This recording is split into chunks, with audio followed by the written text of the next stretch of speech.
Radio Maouja FM. Pour rien manquer, abonnez-vous maintenant. Radio Maouja FM avec Kalonji Mukendi dans Construire notre avenir. Bienvenue dans Radio Maouja FM. Nous ouvrons nos portes et nous émettons notre signal à partir de la capitale canadienne, Ottawa, province de l'Ontario. Nous avons des concepts inédits, interviews, reportages, documentaires et tant d'autres. Nous vous présentons notre nouvelle émission Construisons notre avenir avec amour, Zola, Upendo, Love, Dinanga. Nous sommes contents, écoutez-nous, nous sommes avec vous. Construisons notre avenir avec amour. Ciao. Voilà, bonjour et bienvenue sur la radio Maouja FM, bienvenue sur Construisons notre avenir, notre émission phare de la radio, qui est aussi en même temps notre slogan, qui s'accompagne avec des mots d'amour dans plusieurs dialectes du Congo, comme Mapendo, Love, Dinanga, Zola, Bolingo. Donc voilà.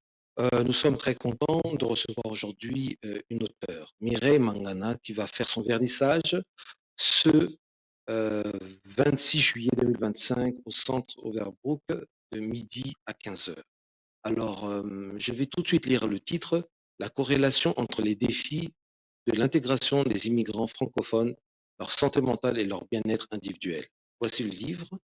Il y a une jolie préface, on va la lire tout à l'heure. Bonjour Madame Mireille Mangana, comment allez-vous? Bonjour Monsieur Kalonji, ça va bien vous-même? Oui, très bien, très bien. Bon, c'est la première fois qu'on vous voit ici. C'est une première, c'est bien. Merci en tout cas. C'est moi qui vous remercie pour l'accueil. D'accord, merci. Alors, on s'était vu la dernière fois au forum de EDF, Espace Dialogue Familial, qui s'était déroulé au centre aussi Overbrook. On faisait parmi les personnes qui chapeautaient un peu l'organisation. Tout à fait. EDF qui est aussi piloté par, initié, on va dire, par Moïse Mundimbi, excusez-moi, et toute son équipe. J'espère qu'il ne va pas en tenir rigueur, hein, mais Moïse Mundimbi. Donc voilà, en tout cas, on le remercie puisque c'est grâce à lui que vous êtes ici aujourd'hui. Tout à fait. Voilà. Alors, Mireille Mangana, pouvez-vous vous présenter en quelques mots et puis on va attaquer avec peut-être 36 ou 40 questions que j'ai. Bon, je m'appelle Mireille Mangana, je suis infirmière et travailleuse sociale à la fois. Et puis, dernièrement, j'ai eu le bonheur ou la chance d'ajouter à mon parcours celui d'auteur du livre que vous venez de mentionner. Donc, voilà, mon parcours professionnel et personnel est guidé par la conviction comme quoi la santé mentale, le bien-être et le bonheur ne sont pas des privilèges, mais plutôt des droits fondamentaux pour chaque individu, donc que ce soit immigrant ou non immigrant, donc ce sont des droits. Voilà. Alors, vous êtes infirmière et à la fois aussi, vous avez dit que vous êtes aussi travailleuse sociale. Tout à fait. C'est quand même deux regards différents. Est-ce que vous arrivez à faire tout le temps la différence ou il y a beaucoup de choses qui se ressemblent dans ces deux corps de métier qui sont quand même différents? Mais ce sont deux domaines qui se complètent. Travaillant présentement avec mon licence d'infirmière, en même temps, indirectement, je fais le travail social aussi, tout dépendamment aussi de l'organisation dans laquelle on évolue. Mais mon travail actuel, je fais le deux. Donc, ça se connecte. Et puis, ce sont des disciplines du social. Donc, voilà. Alors, c'est bien puisque là, on voit vraiment que vous êtes du domaine. C'est pour ça que aujourd'hui, on parle de cette ce grand mot, hein, on en parle tout le temps d'immigration, immigrants, immigration tout le temps. Alors, dites-nous un peu le déclic là en fait, votre observation tout d'abord dans l'immigration canadienne. Quelle est votre observation générale déjà? Mon observation générale, bon, le Canada, si je peux le dire comme ça, est un pays d'immigrants depuis sa création, parce que personne ne peut se déclarer natif. Tout le monde, tous les résidents du Canada, nous sommes tous des immigrants, nous venons de quelque part. Et le Canada est connu pour ça. Il est pays d'accueil des migrations. Donc, voilà. Alors, vous êtes travail social. Qui dit social, on comprend très bien que vous êtes vraiment au cœur des phénomènes de société, au cœur de tout ce qui est en train de se passer réellement dans les familles, dans l'immigration, dans l'intégration, dans la citoyenneté, dans le civisme. Vous Mhm. avez beaucoup de choses. Tout à fait. Alors, quel a été ce déclic pour avoir créé ce joli livre? Vraiment, j'aime bien la couleur, j'aime bien, on peut le voir un peu, hein. Alors, quel a été ce déclic pour créer ce livre? Le déclic est venu premièrement de mon expérience personnelle, aussi des expériences des autres personnes immigrantes que j'ai eu à côtoyer dans mon parcours professionnel et puis qui m'ont relaté un peu euh, leur parcours en tant qu'immigrants d'intégration dans la société et quelles sont les expériences auxquelles elles ont eu à faire face. Et puis, c'est de là que c'est parti, ce projet de livre. Et si je peux le mentionner, ce livre est né à partir d'un travail d'effet de cycle, comme je l'ai mentionné, un travail social, donc pour ma maîtrise. Et c'est de là que c'est parti la naissance de ces beaux livres. Voilà. Alors, on peut constater ici, à la préface, alors c'est écrit: «L'intégration des immigrants francophones à Sudbury en situation minoritaire pose des nombreux défis impactant leur santé mentale et leur bien-être. L'approche interdisciplinaire mobilisée, structuralisme constructiviste, théorie critique de la race et féminisme décolonial, permet d'analyser les différentes dynamiques sociales et structures de pouvoir influençant leur parcours.» Alors là, moi, quand je vois des mots là, structuralisme, constructivisme, il faut m'expliquer l'approche interdisciplinaire mobilisée. En tout cas, nous qui ne sommes pas dans le domaine, on voudrait comprendre. Qu'est-ce que vous voulez dire un peu par Bon, les mots sont comme le structuralisme génétique, l'intersectionnalité, le féminisme décolonial. Les mots sont très techniques. Et puis, pourquoi j'ai choisi ces trois approches? Parce qu'elles permettent de nous faire comprendre, de nous faire voir que les problèmes auxquels font les individus, les immigrants en particulier, parce qu'on parle des immigrants ici, ne sont pas, comment dire, individuels, mais plutôt reliés à des structures sociales qui sont en place, qui sont à l'origine de ces problématiques-là. Donc, ces trois approches nous permettent de comprendre que les défis, comme je venais de le dire, de ces personnes immigrantes que je traite dans mon livre, sont l'origine vient des structures sociales, donc en gros, au plus large. Alors, vous dites aussi le constructivisme structuraliste éclaire les mécanismes de reproduction sociale et de violence symbolique qui entravent leur intégration. Tout à fait. Expliquez-moi. Ah, mais Moi, je suis intéressé. Hein. Là, vous mettez l'eau à la bouche. Maintenant, moi, je suis intéressé. C'est pour ça que je vous pose des questions. Alors, dites-nous, expliquez-moi. La violence symbolique, c'est souvent, les gens qui vivent la violence symbolique ne sont même pas au courant qu'ils vivent la violence symbolique, comme un peu le racisme systémique, elle est souvent insidieux. Donc, les gens qui sont victimes de ça, ils ignorent souvent qu'ils sont victimes des racismes systémiques. Et puis, l'approche que j'ai utilisée des structuralisme génétique permet de nous faire, comment dire, nous permettre de voir que les structures qui sont en place sont à l'origine des défis auxquels ou les racismes systémiques de laquelle je traite sont à l'origine de cette problématique-là. Voilà. Alors, quand vous dites la violence symbolique, ok, les violences symboliques, donc il y en a plusieurs. Oui. Est-ce que ça a été énuméré, ça a été, comment dire ça, ciblé? Est-ce que ça a été énuméré ou ciblé? Comment je peux dire ça même? Noté? Est-ce qu'il y en a plusieurs? Combien il y en a? même pas combien, mais donnez-nous quelques exemples, à part le racisme systémique. Donnez-nous.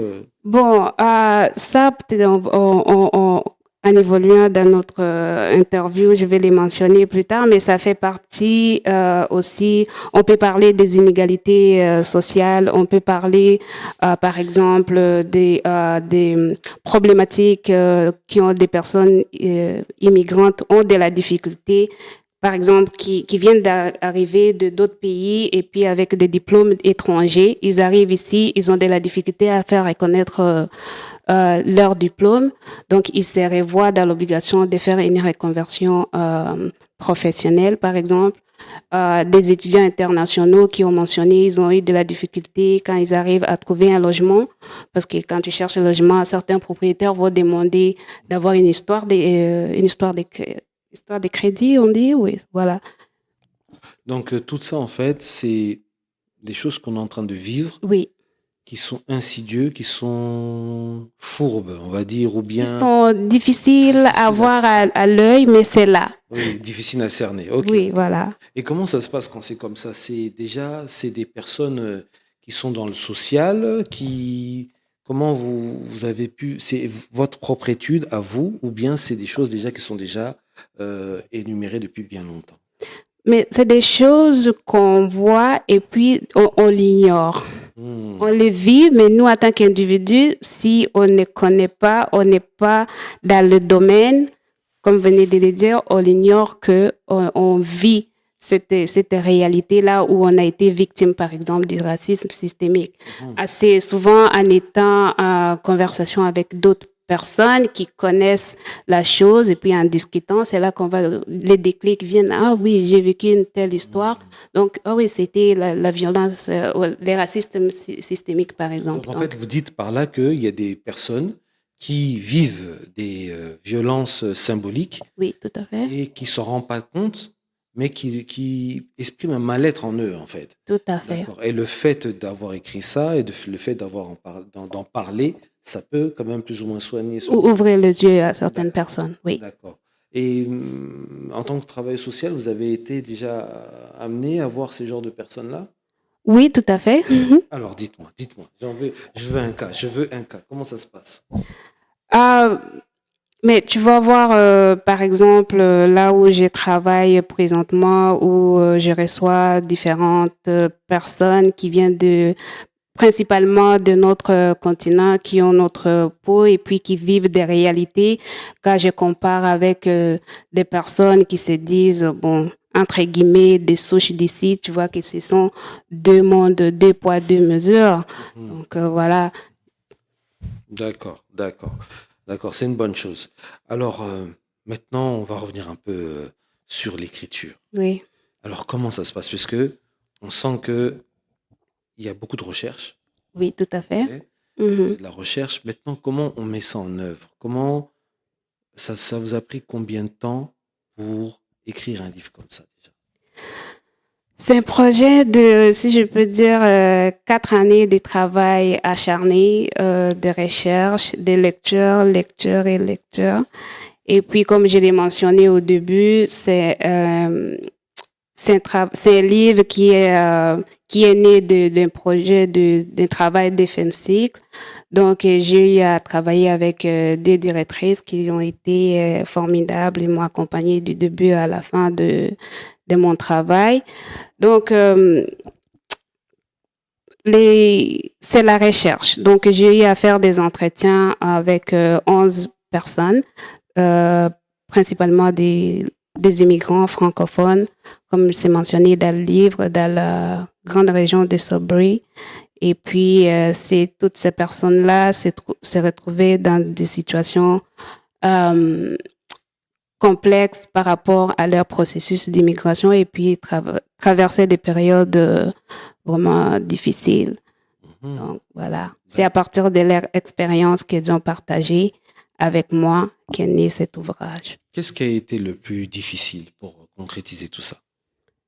Par rapport au livre, le travail? Par rapport au livre et le travail aussi. Le plus difficile, c'était de mettre toutes les données récoltées venant des 11 entrevues, les mettre toutes ensemble et puis vraiment faire la sélection de l'essentiel. Parce que des fois, quand on fait des entrevues, les gens ont... Parce que c'était semi-dirigé, donc à certains moments, les gens ont tendance à s'écarter un peu du sujet. Donc, les plus durs étaient vraiment décerner l'essentiel de ce que je voulais parce qu'il y avait une panoplie de données qui étaient à ma disposition. Voilà. D'accord, de rester dans l'objectivité. Voilà, tout à fait. Alors, on va mettre une petite page de pub et nous allons revenir tout de suite. Vous allez voir, il y a des témoignages, il y a des personnes qui ont déjà lu ce livre et il y a une personne qui vient de loin et on va le présenter, on va parler de lui, mais juste après la pub. Merci. La suite dans un instant.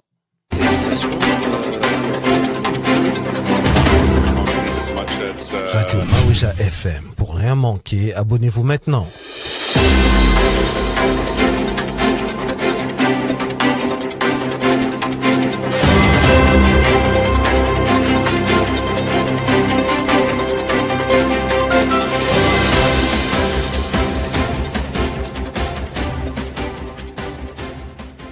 On est ici pour vous servir, pour réparer tous les modèles d'automobiles, toutes les sortes de mécaniques de A à Z. On parle des pneus, on parle des Européens, les Japonaises, les Nord-Américains, les GM, les Ford, les camions, les bateaux, les autos, les motos, on fait tout ce qui se fait là. Les remorques, on est ici pour vous servir du lundi au vendredi, de 8 à 5. Merci. Nous revoilà en fait sur, vous avez vu la page de pub et comme j'avais dit, maintenant on se retrouve à 3 dans le plateau et c'est une bonne chose puisque nous sommes avec une personne qui va pouvoir se présenter et témoigner en fait de ce livre, de cet ouvrage. C'est vraiment, voilà, elle est là, c'est vraiment, on a la chance de vous avoir ici, hein. Merci. Voilà, super. Alors, bonjour monsieur. Bonjour. C'est une très bonne chose. Vous avez traversé le Québec pour venir ici en Ontario. Alors, dites-nous, présentez-vous quand même, présentez-vous et après on va passer par la question. Je réponds au nom de Thierry Lajalousie là-haut. Mhm. Je réside à Québec City. D'accord. Alors, vous avez fait en fait ce long voyage pour témoigner en fait de ce livre. Alors, dites-nous, vous êtes un lecteur. Parlez-nous un peu, qu'est-ce que vous a intéressé dans ce livre? Voilà, hein, ça serait important de voir un peu qu'est-ce qui vous a vraiment touché dans ce livre. Ça serait une bonne chose. Alors, c'est à vous. Je vous laisse la parole pour savoir alors qu'est-ce que vous pensez de ce livre. Ouais, la première des choses d'abord, c'est à féliciter l'auteur, qui est Madame Mireille. C'est un livre vraiment qui est riche. Ce qui m'a tiré d'abord, c'est le titre. Malgré que c'est un peu lent, mais ça va.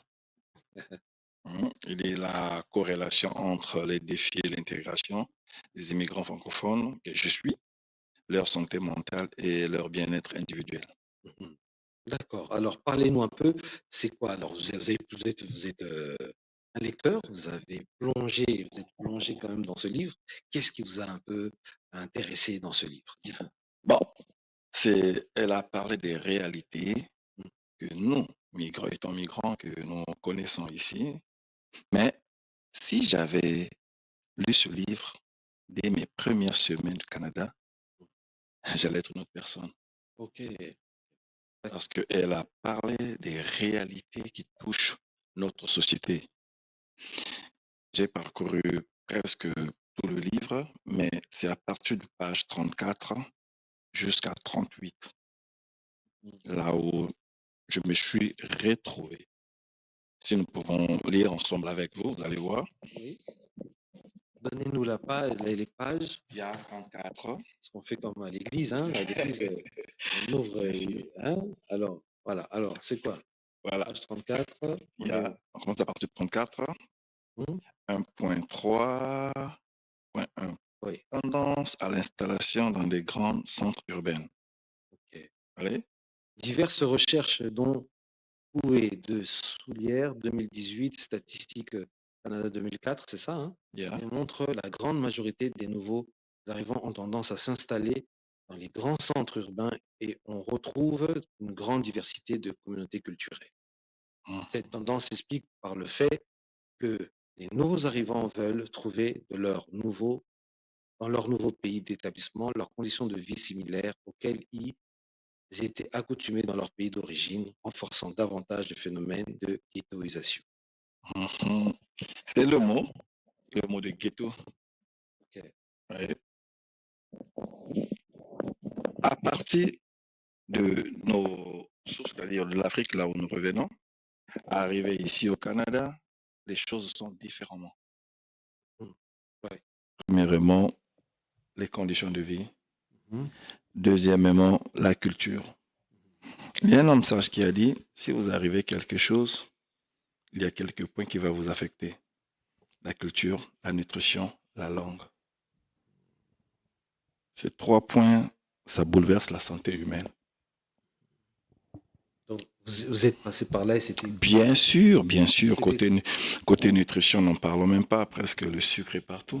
Mhm. Vous D'accord. voyez, la langue, tu reviens de français, tu arrives ici l'anglais, ça bouleverse. Les diplômes aussi. Surtout ça, n'en parlons même pas. Tu es obligé de refaire tout à zéro. Mhm.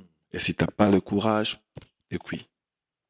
Donc, tu penses que si ce livre est bien promotionné, ça va vraiment toucher en fait Bien la plupart de ces sûr, migrants. C'est bien comme sûr. un livre thérapeutique en fait qui permet... Tout à fait, tout à fait, tout à fait.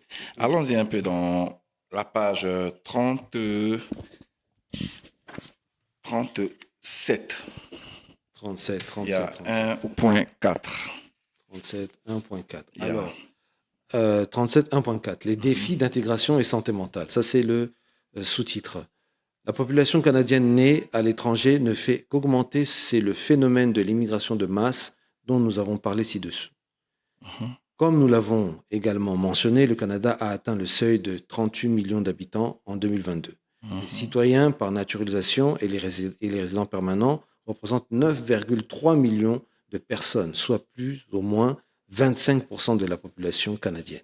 Mhm. C'est considérable. Il importe donc que les divers programmes sociaux, les politiques sociales et les valeurs culturelles soient élaborés en tenant compte de cette importante portion de la population pour favoriser une intégration réussie. Eh ben, on a des génies ici, hein. C'est bien dit. Ah, on salue Moïse Mondibi qui va bientôt arriver sur le plateau. Alors, oui. Yeah. Alors, expliquez-nous, vous avez lu ça, vous avez lu ça. Alors, dites-nous un peu, c'est quoi qui vous a un peu touché? Dites-nous un peu. Bon. Vous avez vu ce que l'auteur a écrit. C'est comme si elle était dans ma pensée. Hmm. Vous voyez, c'est comme si elle a touché le cerveau de chaque humain. Et c'est un peu de Mhm. voir ce qui se trouve à l'intérieur et le mettre sur les écrits. Super. Alors, maintenant, on vient pour le vernissage, puisqu'il y aura maintenant une grande présentation de cet ouvrage le 26 juillet. Qu'est-ce que vous pouvez dire aux gens pour qu'ils puissent venir ce 26 juillet? Bon, je l'ai déjà même écrit quand j'ai acheté ce livre via Amazon. Vous allez m'excuser, c'est pas une publicité. Non, Ok. non, non. Via Amazon. Donc, j'ai déjà écrit son commentaire. Donc, je recommande à tous les migrants ou ceux qui envisagent de venir s'installer sur le Canada d'en procurer, d'étudier, de lire ce livre, page par page. Prenez tout votre temps et je crois que vous ne serez pas déçus. Je suis un témoignage vivant. Je sais de quoi je parle. Comme je l'ai dit au début, si j'avais lu ce livre mes premières semaines au Canada, je serais une autre personne. Croyez-moi, c'est pas pour flatter, c'est pas dans mes habitudes. Oui, d'accord. D'accord. En tout cas, un grand merci d'être venu et on va poursuivre tout à l'heure avec Monsieur Moïse Bondimbi. C'était Monsieur Thierry Lajoie, Yeah. un grand lecteur du Québec. Merci et peut-être qu'on on vous verra hein, le 26 juillet. Hein. Oui, oui, oui, oui, oui. Le 26 juillet, je ferai tout de mon mieux malgré la journée un peu chargée. Mais je ferai tout de mon mieux. Si ça sera en ligne, pas de problème. D'accord, ben, c'est super, super. Merci, hein, on se voit tout à l'heure. Merci. Merci beaucoup, messieurs. Nous revoilà en fait sur ce plateau avec Moïse Mondimbi. Moïse Mondimbi qui est vraiment l'initiateur de Espace Dialogue Familial, auteur d'un ouvrage qui fait vraiment succès. Il va nous en parler, qui est édité par l'empreinte du passant. En tout cas, merci d'être présent et voilà, une petite présentation quand même. Hein. Présentez-vous quand même, hein. C'est toujours important. même si vous êtes maintenant une personne incontournable ici sur Ottawa. Merci humblement. Moïse Moudimbi, auteur, penseur et coordonnateur principal de Espace Dialogue Familial. D'accord, super, super. Alors, Madame Irène Mangana, Oui, monsieur Kalonji. vous avez vu quand même que j'étais très touché de voir que votre un lecteur qui vient du Québec, qui a témoigné, qui a fait des commentaires et qui vient aussi ici sur le plateau, qui se déplace du Québec jusqu'à ici en Ontario. Dites-nous un peu, qu'est-ce que ça vous fait? Et on a senti que le livre, vraiment, il était touché, il s'est reconnu en fait dans certains faits qui a été exposé dans ce livre. Je suis touchée que ces livres impactent la vie des gens. C'est l'objectif en fait. Mon objectif c'est de toucher, d'étisser que ces livres, ce que je traite dans ces livres, tissent les liens entre l'intimité des immigrants qui vivent ces difficultés dont j'ai mentionné et puis les politiques de la société, les politiques qui sont là en place, qui agent ou qui encadrent l'intégration, les processus d'immigration, pardon, voilà. Donc ça me touche d'attendre ces témoignages. Voilà. Donc vous êtes prêts pour le vernissage, parce qu'il y aura du monde, il y aura des périodes de questions, ça va défiler les questions. Oui, tout à fait. C'est super, super. On remercie vraiment Thierry Lajoie, vraiment, qui a donné vraiment un très bon témoignage. Et nous sommes ici avec Moïse Moudimbi. Excuse-moi, hein, j'aime bien voilà ton nom, mais je le confonds avec Mukendi. De temps en temps, je vais dire Moïse Mukendi. Donc Mukendi, c'est moi-même. Donc dès que j'entends Mou, donc à chaque fois j'ai envie de... Donc voilà. Alors, oui. Tu es... on se tutoie souvent, bon, on va se voir ici quand même. Alors, vous êtes vraiment une personne, on va dire c'est grâce à votre entremise qu'on se voit aujourd'hui. Et vous êtes dans le monde du livre, vous dites que ça fait presque une dizaine d'années que vous êtes vous êtes rentré dans le livre, ou je crois une dizaine ou quinzaine d'années, vous êtes rentré dans le monde du livre, vous êtes devenu un lecteur, vous avez aussi fait votre livre. Alors, qu'est-ce que vous pouvez nous dire par rapport à ce livre-là? Qu'est-ce que vous en pensez? Rectification, moi je suis dans le domaine du livre, ça fait peut-être 4 ans, 3 ans. C'était Seulement? pas Non, pas du tout, pas du tout. Moi, c'est comme je témoigne toujours de mon mentor, le docteur Kalula. Oui. C'est par lui que j'ai eu la piqûre, donc c'est cette envie d'écrire et de lire. Donc avant ça, même lorsque j'ai fini l'université, moi les livres, c'était vraiment pas ma tasse de thé. Qu'est-ce que je dirais sur ce bel ouvrage? Vous avez tellement dit le titre que je ne veux pas le répéter. Alors, moi, j'ai encouragé Mireille à écrire, mais bon, je ne savais pas qu'elle allait me prendre au sérieux, mais quelqu'un d'autre aussi l'a poussée, elle a écrit. Et mon travail, vraiment, c'est vraiment pour la communauté, essayer d'encourager chacun à quelque chose à écrire. Des fois, on ne se prend pas au sérieux, mais chacun a quelque chose à écrire. Et le fait qu'elle ait écrit, c'est vraiment intéressant. Mais la prochaine étape, c'est la promotion de cela. Moi, ça m'intrigue, au fait, ces stéréotypes des Noirs et d'Africains, des gens venus d'ailleurs, qui ne lisent pas et qui, certains même vont jusqu'à dire, si tu veux cacher la vérité à un Noir, mets dans un livre, je trouve ça insultant. Et je ne m'inscris pas dans ça. Et j'ose croire que vous qui nous écoutez, vous ne vous inscrivez pas non plus dans ça.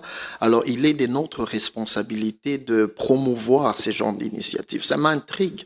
Lorsque je m'en vais sur YouTube, la plupart des vidéos, la plupart des missions qui, à mon humble avis, ne font aucun sens, ont tellement de soutien. Mais des initiatives du genre, vous verrez qu'il n'y a pas assez de soutien. Ça décourage. Donc, c'est pourquoi je suis là à côté de Mireille, pour essayer de me battre pour la promotion de ce bel ouvrage que j'ai aussi eu le plaisir de lire.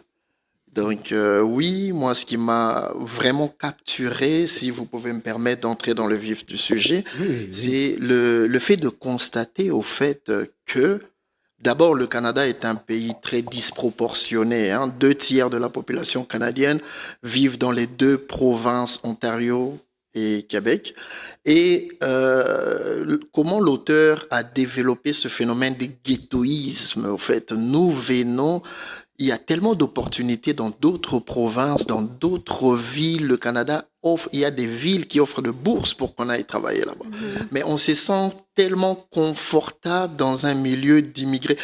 Ce n'est pas mauvais que de vivre en compagnie de nos frères, mais nous entrons dans ce ghetto-là, comme l'auteur a si bien défini et décortiqué, et même nous poussons plus loin. Les informations, c'est des bouches à l'oreille auprès de nos concitoyens, nos membres de nos communautés, et des fois on passe à côté des vraies choses. Moi, j'ai rencontré des gens qui vont te dire, ah ouais, il paraît que là-bas on n'engage plus, il paraît que les papiers on ne donne plus, il paraît, mais c'est des spéculations. On ne se donne pas la peine d'aller à la source chercher l'information. Autre chose qui m'a vraiment touché, c'est l'effet. L'auteur a démontré, au fait, et vous êtes d'accord avec moi que depuis un certain temps, l'immigration canadienne a semblé ouvrir ses portes. Parce qu'autrefois, c'était très difficile d'accéder au Canada. Mais c'était un plan, au fait. C'est un plan, oui, il y a le vieillissement de la population. Et l'immigration, le gouvernement canadien a tout un plan pour peupler. Et les immigrés viennent, oui, c'est vrai que d'un côté, parce que d'un côté, il y a le vieillissement de la population et de l'autre, le taux de natalité est tellement bas que pour des raisons politiques, on ouvre l'immigration, mais d'une façon très sélective, au fait. Donc, l'auteur a démontré que les immigrés qui viennent au Canada viennent en meilleure santé que les Canadiens autochtones, ceux qui habitent ici. Et ce n'est pas un effet hasard, parce qu'on participe à beaucoup de challenges. Ils attirent la crème de crème, la meilleure qualité d'immigrés. Ils attirent ici des gens qui ont des diplômes, et on passe par plusieurs tests de santé avant de venir. Cependant, le livre nous démontre que ces immigrés qui sont venus scolarisés et en bonne forme santé physique, cette santé a tendance à se détériorer parce qu'ils ne sont pas préparés aux challenges qu'ils rencontrent en arrivant. C'est comme si, oui, ils ont un plan de venir avec des immigrés pour qu'ils puissent sauver l'économie et sauver la population et tout en termes de nombre, mais les infrastructures n'ont pas suivi. Il y a des gens qui viennent et qui vivent une dépression parce qu'en venant, il y a d'abord des barrières de racisme dans certains coins et c'est choquant. Tu viens parce qu'on t'a dit oui, on a besoin de te valoriser là où tu pars, mais tu viens et tu te sens pas les bienvenus. Ça, c'est des 1 et des 2. Les diplômes ne sont pas valorisés. Un médecin qui vient, qui a travaillé dans la médecine dans son pays d'origine et qui vient et qui se sent obligé de faire préposer aux bénéficiaires parce que le domaine médical ne s'ouvre pas. Okay? Et de l'autre côté, il y a des barrières linguistiques. On vient, oui, je suis francophone, j'ai un certain âge, j'ai un diplôme, j'ai une carrière, mais ce diplôme-là, tu dois te battre pour le valoriser. Mais après, on te dit, même si tu es francophone, mais pour ce métier-là, ça prend un niveau minimum de bilinguisme. Les gens se retrouvent en train de refaire leur vie. Et pour certains, moi, j'en ai rencontré des pères, des familles qui se disent, OK, mais j'ai tellement étudié, j'ai tout donné. Alors là, ils se retrouvent en train de faire des petits diplômes, des petites formations, ne fût-ce que pour la survie de la famille. Et là, par des problèmes de santé, il y a un problème de santé mentale. On n'en parle pas parce que dans des pays d'où on vient, la santé mentale est un sujet tabou qui est associé à la folie. Le cerveau est un organe, il peut être malade, et c'est ça la santé mentale. On n'en parle pas. Et il y a beaucoup de pères, des familles qui vivent la dépression. Je ne sous-estime pas la dépression des femmes, mais cette charge de savoir que oui, je dois prendre ma famille en charge. Je viens ici, je perds d'ailleurs cette autonomie de père des familles parce que la femme et les enfants. Donc, bref, il y a tellement à dire et vous allez constater. Sur ce que tu dis, c'est vraiment important. Yeah. Il y a un point qui est très important. Nous, là-bas au pays, ce qui est sûr, c'est que quand on a un problème, on est dans le coin où il y a une personne qui est là, on va parler. Tout à fait. Ah, vraiment, avec la charge mentale que j'ai, tout ça, etc. Ça, c'est une réalité. C'est qu'il n'y a pas le même fonctionnement. On ne fonctionne pas pareil. Alors, quand on vient ici, c'est une autre réalité. C'est tout à fait notre réalité. C'est là où on parle de santé mentale et c'est là que les travailleurs sociaux interviennent. Oui. Un commentaire sur ce que monsieur... En tout cas, je vous sers la main. J'ai aimé comment vous avez parlé, vous avez vraiment dit comment ça se passe. C'est là où on va parler aussi d'espace dialogue. C'est là où monsieur Moïse Bondimbi et son équipe ont créé Espace Dialogue Familial. Donc, on dirait que vos projets se joignent. Et c'est ça la diaspora. C'est ça, cette diaspora qu'on veut, cette diaspora-là qui est en train d'émerger, de travailler. Et mon devoir aujourd'hui, c'est de prendre des gens comme moi, comme eux, et vous, hein, de faire jaillir cette lumière-là, cette intelligence-là que la diaspora congolaise ou la diaspora afro-caribéenne ou afro-descendant a. Et c'est ça que je veux vraiment dire. Alors, un commentaire par rapport à ce qu'il vient de dire.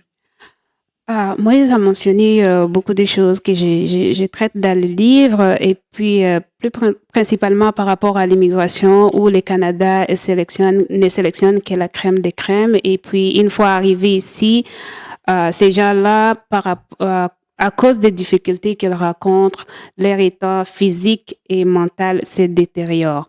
Donc, qu'est-ce qui explique cela? Comme je le mentionnais un peu plus tôt, c'est par rapport aux défis qu'ils rencontrent.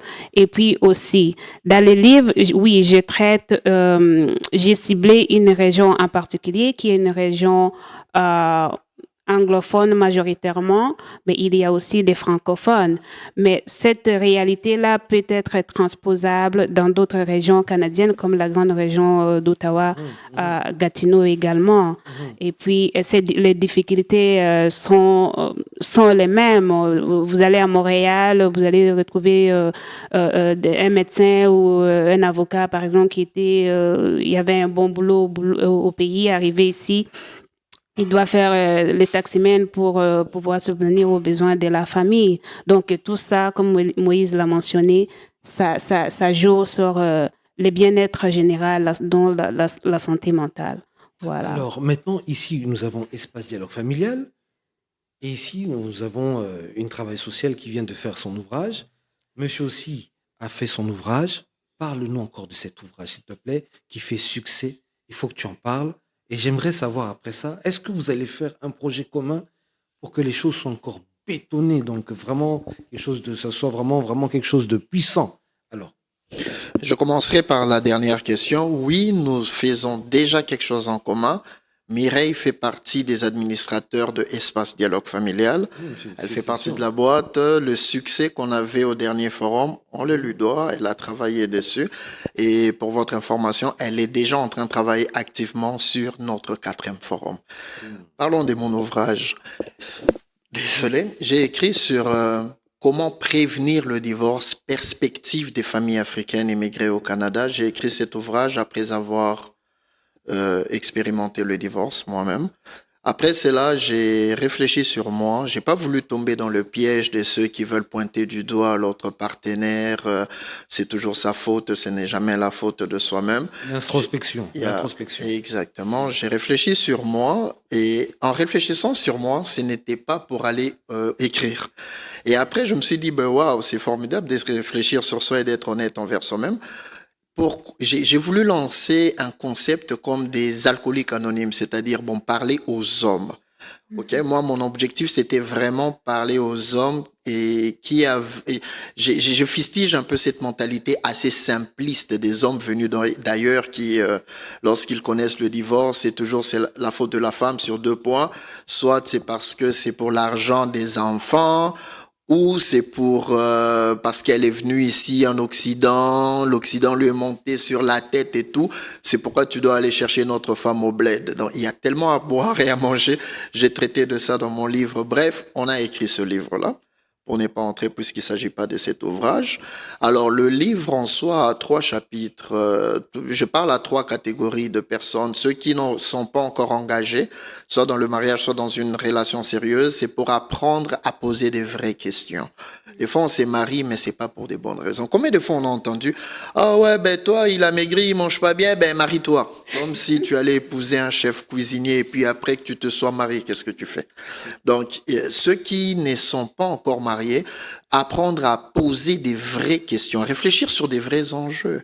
Ok, oui, très souvent, c'est la compatibilité dans les bilans des santé et d'autres partent par, ok, est-ce qu'il est malade, est-ce qu'il a des maladies sexuellement transmissibles et tout, et puis est-ce que on fera des bébés malades. Mais pourquoi ne pas réfléchir sur la compatibilité, sur votre perception des valeurs familiales, culturelles et religieuses? C'est des vrais enjeux. La compatibilité sur l'éducation financière, parce que c'est très dangereux. Une femme qui, selon la mentalité d'où nous venons, c'est l'homme qui serait le chef. Toi, on t'a éduqué à prendre soin de tes finances, à bien gérer tes dettes. Tu vas aller prendre le sort des finances familiales et donner à quelqu'un qui veut être chef et gérer sans expertise de gestion financière. Donc, il y a tellement de choses sur lesquelles on a parlé. Mais l'IDF, Espace Dialogue Familial, est venu vraiment du 3e chapitre de mon livre, parce que le premier parle de compatibilité. Le deuxième, c'est ceux qui sont déjà mariés et ceux qui sont engagés. OK, apprendre à ne pas se prendre pour acquis. Parce que souvent, on baisse la garde. Hein? Oui, on est propre, les premiers dettes, tu fais attention à tous les chaussettes et tout, tu vas au gym, à laine et tout. Mais une fois qu'on est marié, on se laisse aller. Et du coup, l'autre subit une personne pour qui elle n'a pas souscrite. OK, donc bah oui, voilà, il est là, il fait plus aucun effort, mais je peux pas divorcer. Ce piège-là pourrait nous emmener à divorcer. Ce n'est pas parce que j'entends des gens dire ah ouais, non, on a fait 10 ans de mariage. Non, on n'a pas divorcé. Non, vous n'avez pas encore divorcé, parce que le mariage, au fait, ce que j'ai compris, je suis pas coach, c'est un champ qui devrait s'élaborer tous les jours. Un peu de sommeil, un peu d'assoupissement, ça peut vite aller. OK, le 3e chapitre de mon livre, c'est mon préféré vraiment, mon coup de cœur, c'est comment réussir le divorce. Réussir le divorce, c'est parce que le divorce, c'est lorsqu'on a échoué le mariage. On entre dans une nouvelle phase qui est la coparentalité. OK, donc les enfants, c'est vraiment ça mon souci, qui ont souffert mentalement, émotionnellement de cette séparation, essayer de trouver un cadre pour les aider. OK, donc il y a tellement à dire à chaque fois que je passe dans la radio. Bah oui, un jour je viendrai parler de ça, je ne veux pas voler la vedette. Bref, c'est ça. Espace Dialogue Familial est fait pour des gens comme Mireille, pour des gens comme Thierry, pour des gens comme moi, pour des gens comme vous. Nous réunissons des personnes venues d'ailleurs, principalement. De plus en plus, les Québécois, les Canadiens nous rejoignent pour réfléchir sur des vrais enjeux, des sujets pertinents qui touchent nos foyers. Nous ne consultons pas pour la plupart des cas. Pourquoi? Parce qu'on a trop de stéréotypes sur les conseillers conjugaux et tous les professionnels. On a encore cette mentalité pour dire des problèmes, tu dois gérer toi-même. Et lorsque nous consultons, souvent c'est trop tard. Selon les statistiques de beaucoup d'intervenants, lorsque les gens venus d'ailleurs, un pourcentage très élevé s'ouvrent, il n'y a plus rien à faire. Les dés sont lancés. Donc, nous voulons emmener un cadre où il y aura des experts, pour ne pas spéculer. Des experts vont parler des vrais sujets et nous aurons l'opportunité de challenger nos perceptions. C'est un peu ça, Espace Dialogue Familial. Oh, magnifique, magnifique. Vous voulez rajouter quelque chose? Parce que j'ai l'impression que vous êtes vraiment en corrélation. Hein? Donc, vous travaillez ensemble et tout. Alors, dites-nous, parce que maintenant, parlez-nous de vous et du 26. Je suis très content de voir, en tout cas, puisque c'est ce qu'on appelle parfois... c'est comme si on était dans une réunion pluridisciplinaire. Multidisciplinaire, voilà. Donc, merci de m'avoir corrigé là-dessus, c'est bien. Alors, c'est ce que j'aime, moi. C'est ce que j'aime, cette collaboration, cette corporation, ces liaisons-là. C'est ce que je veux, moi. C'est ce que j'aime. Alors, est-ce que dans le 26, on aura le droit à tout ça, à cette discussion-là, à ce moment de partage avec les personnes?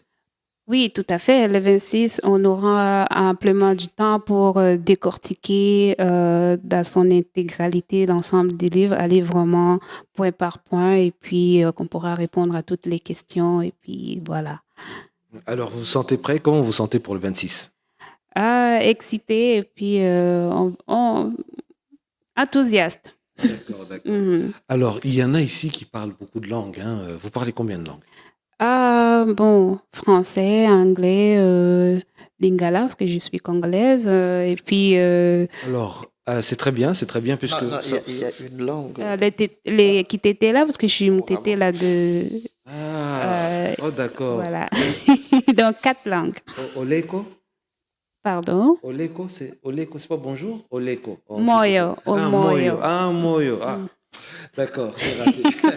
Je crois que c'est en mongo. Ah, c'est en kimongo. Ah, voilà, oleko, c'est en... Alors, on va commencer par vous, hein, par vous. Voilà, dites un mot, choisissez une langue, hein, puisque c'est la tradition de la radio.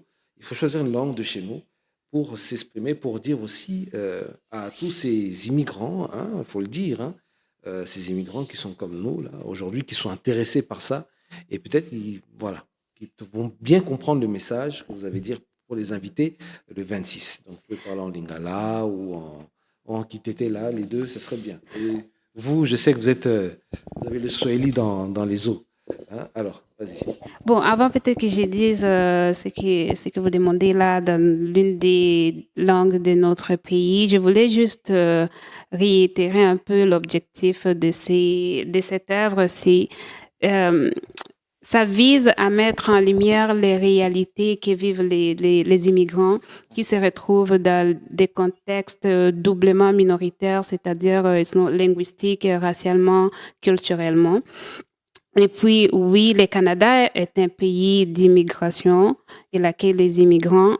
Et puis, on a deux politiques d'intégration au Canada. Je ne sais pas si vous savez, le multiculturalisme et puis l'interculturalisme qui se pratique plus au Québec. Et puis, le multi, c'est plus dans le reste du Canada anglophone. Oui, ces deux modèles d'intégration célèbrent la diversité, la mosaïque.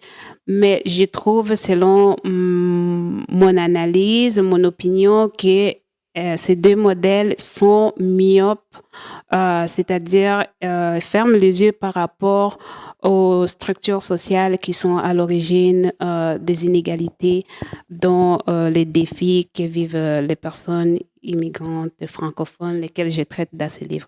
Donc voilà, les 26, on pourra en décortiquer davantage. Donc en fait, vous dites par là que votre livre invite en fait la corporation sociale en fait, ou le ministère social, hein, je ne sais pas comment on peut dire ça, qui s'occupe de tout ce qui est intégration.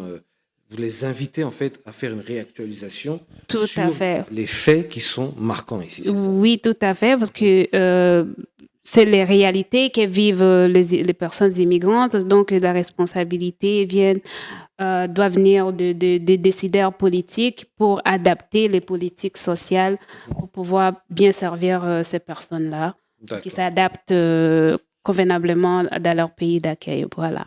Invitez-les le 26 en Kitetela et en Lingala. À vous. Kitetela, donc le 26, Tayoho Manalo, centre Overbrook, l'Ottawa, a chaud traité de beaucoup d'alchimique, la corrélation entre les défis d'intégration des immigrants francophones et comment cela affecte leur santé mentale. Donc, rendez-vous quand nous chami, anawa tete la tche, ou anawa wede l'Ottawa ou Gatineau, a chaud pour mana le 26 juillet au centre Overbrook à Ottawa, de midi à 15h. Et puis, M. Kalonji va être là pour accompagner l'émission. Bravo. À Lingala, okay. À Lingala, Nakomeka, bon. Tokutana le 26 juillet au centre Overbrook à Ottawa pour décortiquer les livres que nous avons traités ici aujourd'hui avec M. Kalonji. Donc, Boya et Belé, et puis on va échanger sur des sujets d'actualité qui nous ils ont touché biso ba immigrants au na Congo na réalités qui ne sont pas vraiment les réalités que nous avons dans notre pays. Donc, c'est un rendez-vous. Merci. C'est pas une obligation de que parler lingala, hein. C'est pas une obligation. Il y a des dialectes chez nous qui sont très puissants, qui n'ont même pas subi d'influence extérieure. Donc, voilà, c'est très bien. Félicitations. Il faut transmettre le Kitete là encore à vos enfants, aux générations futures. Merci. Oui, tout à fait. Mais nous, chez nous, avec mon père, à la maison, on ne parle Kitete là. Même mes nièces, mes neveux, on les apprend, les tétés là. Donc, vraiment, lui, il tient vraiment à ça que ses enfants, ses petits-enfants ne perdent pas notre langue, parce que la langue, c'est notre identité. Et puis, voilà. D'accord, d'accord. Donc c'est là où on retrouve les Olingankoi, c'est là où on trouve les Mandachantes, les Papa Wemba. Donc c'est là-bas qu'on les retrouve. Et Alors, Lumumba et Lumumba Zabala. aussi. Ah, Lumumba, oui, d'accord, d'accord. Alors Moïse, on va à toi, on termine par toi. Un petit mot en Swahili pour inviter les gens le 26. Vous allez voir comment ils parlent. Avant d'inviter en Swahili, je veux finir par... J'aime cette citation. Certains l'attribuent à Martin Luther King, d'autres à Albert Einstein. On n'a jamais su c'est à qui. Moi, je n'ai jamais su c'est à qui. Mais la cité ne se meurt pas à cause des mauvaises actions des mauvaises personnes, mais la cité se meurt à cause de silence et de l'inactivité des bonnes personnes. Cette réputation qu'on nous donne gratuitement, des gens qui ne lisent pas et tout, ça commence à me saouler un peu. Alors si toi, vous ne vous inscrivez pas dans ça, comme moi, je vous demande de venir soutenir cette œuvre. Vous ne l'avez pas lu avec... ça vous concerne. Vous êtes venu d'ailleurs, ça vous concerne. Même si ça ne vous concerne pas, venez soutenir si vous pensez que l'initiative vaut la peine. N'attendez pas à ce que l'auteur soit découragé. Soutenons l'œuvre pour lui donner assez des ailes pour nous emmener à notre ouvrage peut-être beaucoup plus puissant. Banduku yangu mina nuitisha bukuye bamingi bukuye sana. Hii kitabu iko nafundisha itakufundisha sana. Kuya tumupe mukone, kuya tufunde pamoja. Na Mungu atubariki.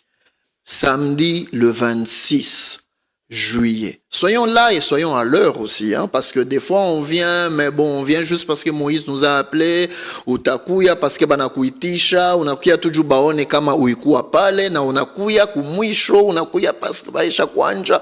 Autant il y a des stéréotypes sur nous qui ne lisons pas, autant il y a des stéréotypes pour nous qui ne respectons pas le temps.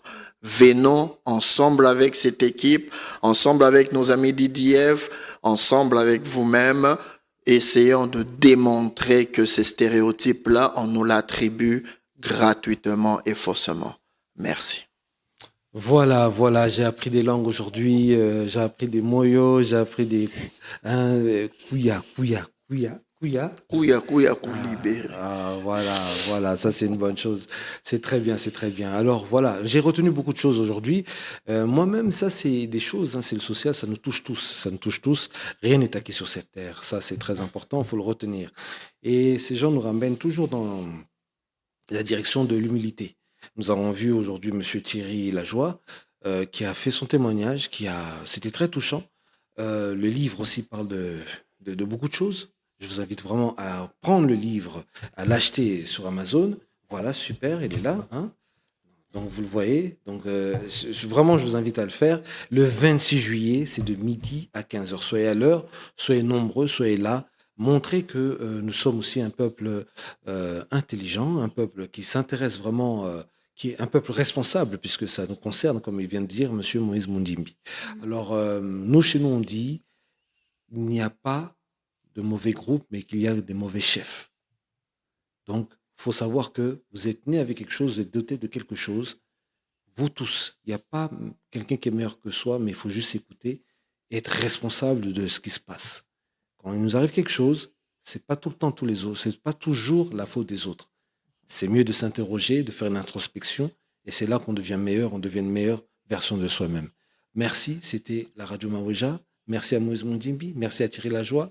Merci à vous tous qui nous suivez et merci à Mireille Mangana qu'on verra le 26 juillet 2025 au Centre Verbrook de midi à 15h.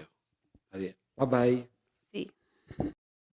Radio Maweja FM. Pour rien manquer, abonnez-vous maintenant. Radio Maweja FM avec Kalonji Mukendi dans Construire notre avenir. Bienvenue dans Radio Maweja FM. Nous ouvrons nos portes et nous émettons notre signal à partir de la capitale canadienne, Ottawa, province de l'Ontario. Nous avons des concepts inédits, interviews, reportages, documentaires et tant d'autres. Nous vous présentons notre nouvelle émission Construisons notre avenir avec Amour, Zola, Upendo, Love, Dinanga. Nous sommes contents, écoutez-nous, nous sommes avec vous. Construisons notre avenir avec amour. Ciao.